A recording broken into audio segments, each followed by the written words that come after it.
Les rites de la communication. Présentation de la théorie d'Erving Goffman, selon laquelle la vie sociale est une sorte de théâtre. Qui est Erving Goffman? Erving Goffman est un sociologue canadien né en 1922 et mort en 1982 aux États-Unis. Il a longuement étudié les interactions entre les individus et comment les hommes sont parfois semblables malgré les différences culturelles. Goffman envisage la vie sociale comme une scène avec ses acteurs, son public et ses coulisses. La métaphore théâtrale. La communication est comme une scène de théâtre où les acteurs jouent et s'investissent dans une scène publique. Le monde dans lequel on vit est fait de rôles sociaux. Les humains ne sont que les acteurs. Selon l'endroit où ils se trouvent, ils adaptent le rôle social. Par exemple, un médecin qui soutient à ses patients que le tabagisme est nocif, ce même homme qui au cours d'une journée peut fumer jusqu'à 2 paquets de cigarettes par jour. Cela montre bien que tout est un rôle. Les enjeux. L'enjeu de l'individu est que son public adhère à ce qu'il fait, donc pour cela il ne faut pas d'accroc. Le rôle d'un acteur inclut de savoir interagir pour que la communication reste fluide, sans interruption ou malaise. C'est une capacité essentielle pour savoir vivre en société. Il faut être actif et non spectateur. Les ingrédients de la représentation. Cette représentation de l'individu dépend du décor qui est souvent le même tout au long de la représentation, mais aussi des variables qui constituent l'image que donne l'individu aux autres. Certaines de ces variables sont constantes, d'autres sont changeables. Le décor, généralement fixe, il assure la stabilité de la situation.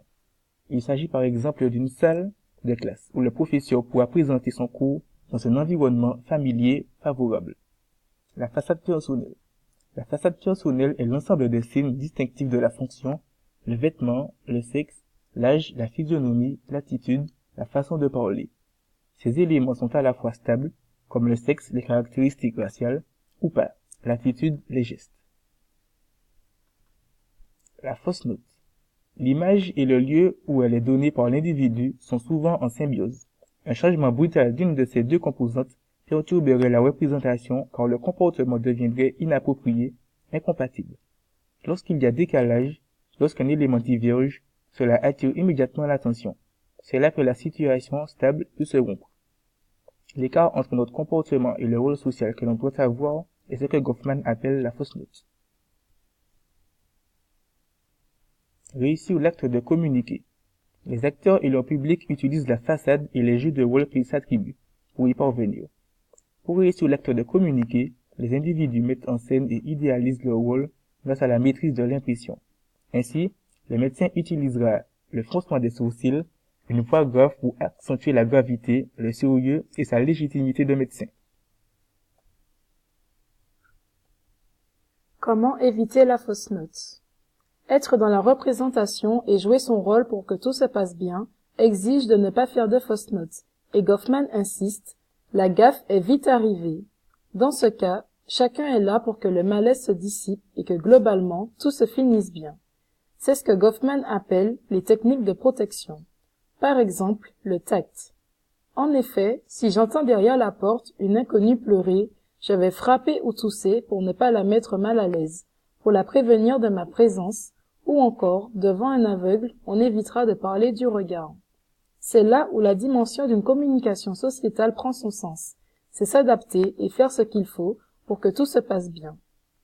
Le tact est relatif à la politesse et aux normes de notre société. La première impression.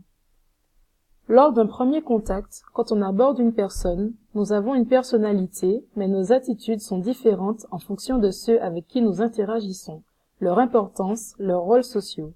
Le lieu peut être choisi ou non. On ne maîtrise vraiment que notre rôle et le reste est un peu flou. On adapte notre rôle en fonction des réactions de l'autre, que cela soit dans la gestuelle ou le contenu même des échanges. et on tend vraiment à éviter les moments de silence ou malaise. On se fixe certaines limites, certains sujets à ne pas aborder.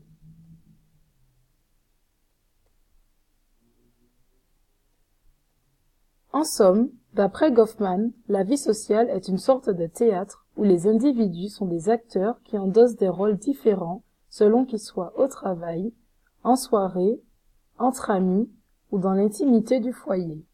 Le but du jeu est de faire bonne figure et de permettre à chacun de garder la face. Goffman nous montre ainsi que la communication ne se résume pas à une partie de ping-pong, j'envoie un message, tu le reçois, mais plutôt à une représentation théâtrale où chacun est acteur et ne peut refuser d'être là. Nous sommes acteurs sans le vouloir et engagés.